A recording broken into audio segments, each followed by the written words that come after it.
ma wax dëgg la nañ ma bàyyi ak man sama xalaat Wally man xam lu ma neex laa koy wax beneen ku génn di wax ci man te waroo wax ci man kenn du ma yeb. Très bien lu am solo Mata on a vécu depuis moo ma jëkk yóbbu Europe Bercy Zénith moo jëkk yóbbu Wally Seck Zénith ñu organiser ko man ak Bécaye Mbaye ñoo nekkoon foofu ak yéen voilà ñu ànd man ak moom ak Wally yéen ñu def lu rafet ak Tafa Dabrans ñoom ñu dem ba seen diggante jeex lu tëgg day tas ma nit ñëpp xamee woon nañ ma ci dëggu bi ma dëggu man sama nit kenn du ko laal booy bi ku ko daan laal may génn waaw tey neex na àndandoo yu bees yi ñëw di féewale di jaxase mais man ñoom yabuñu ma parce que sama làmmiñ man maa ko moom laa yore la ma war a wax dama koy wax te li ma xam bëri na yàgg naa ci showbiz bi dama teel a départ xam naa lu bëri ànd naak façon artiste bu nekk ku nekk découvrir naa la voilà. D'accord mais. dara daf ma neexul rek daf ma intéressé wul rek comportement moo ma neexul mënuma ko digérer. mais tey est-ce que nit dina gis nit nga ne ko neexul ma sa comportement neexuma. je m'en fiche parce que comportement am neexuma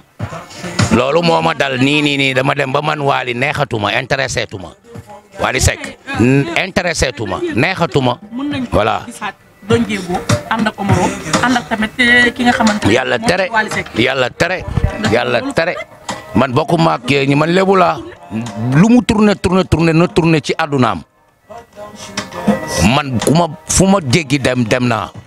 dara foxatul sama bët parce que toll naa ci âge boo xam ne li ma war rek laay def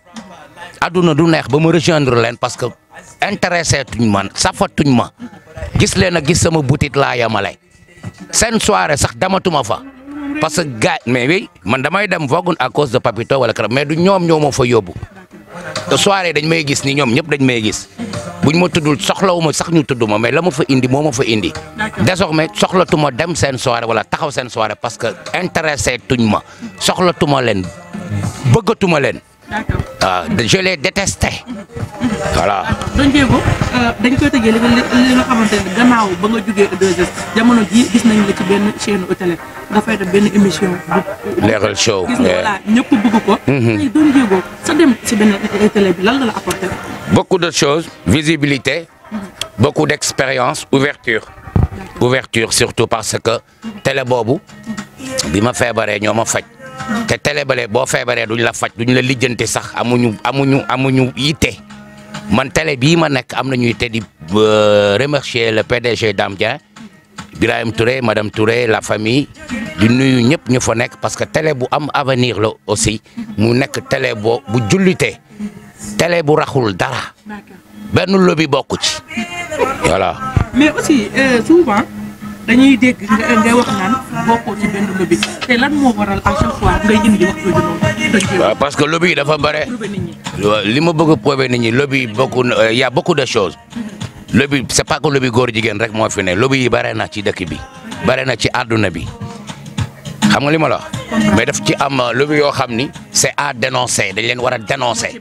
parce que non. bu ma tuddee tur rek tooñ ñoom bu ñu suivre dinañu xam seen bopp d'habitude léegi expérience bi ma am damay wax sànni.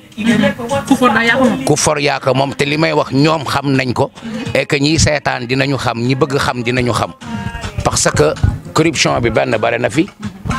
lobby dévier nit bare na fi tey am na possibilité récupérer la du way bi moo ma may alal bi.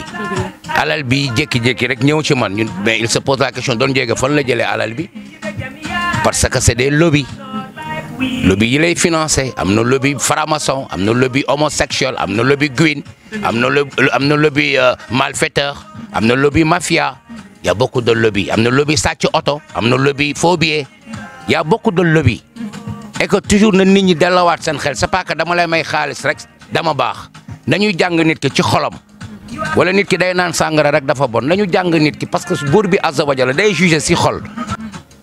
man lu ma neex man laay xool ak li ma war a wax ma wax ko et que ñoom duñ ma tontu parce que xam nañu ñi prématuré lañu dañu juddu ci 7 mois juddu ñu à 9 mois ñooñu ñooy tontu te ñooñu di tontu lépp luñ ma wax rek delloowaat naa leen ko.